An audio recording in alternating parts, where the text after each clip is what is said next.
గౌరవనీయులైన ముఖ్యమంత్రి గారి చేతుల మీదుగా ఇప్పుడు మీ అందరి చేతుల చప్పట్లు గోల్కొండ కోటల్లో మారు మోగేలా ₹1,00,00,000 నగదు పారితోషికం ఆనరబుల్ సీఎం గారి చేతి మీదుగా అభినందనగా ఆశీస్సుగా అందుకుంటున్నాడు రాహుల్ సిప్లిగంజ్. ఐఎన్టీఆర్ కమిషనర్ ప్రియాంక మేడం గారు దగ్గరుండి ఆనరబుల్ సీఎం గారి చేతుల మీదుగా ఈ సన్మానం అందింపచేస్తున్నారు.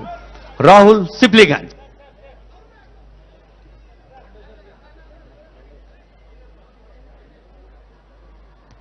అదిగో తెర మీద కనిపిస్తోంది. మరి మనందరి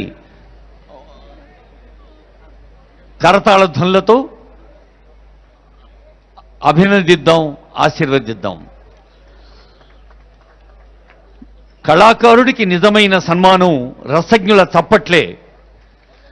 సన్మానాలు, పారితోషికాలు, అవార్డులు, రివార్డులు ఎంత ఆనందాన్ని ఇస్తాయో రసజ్ఞుల అభినందన ఆశిస్తూ అంతే ఆనందాన్ని ఇస్తుంది. ఇప్పుడు విమెన్ సేఫ్టీ వింగ్ డిఐజీగా బాధ్యతలు నిర్వహిస్తున్న సీనియర్ ఐపీఎస్ అధికారిని రేమా రాజేశ్వరి మేడం గారు మన పోలీస్ పథకాల అవార్డులను ఆహ్వానిస్తారు. DIG women safety wing Rema Rajeshwari IPS madam.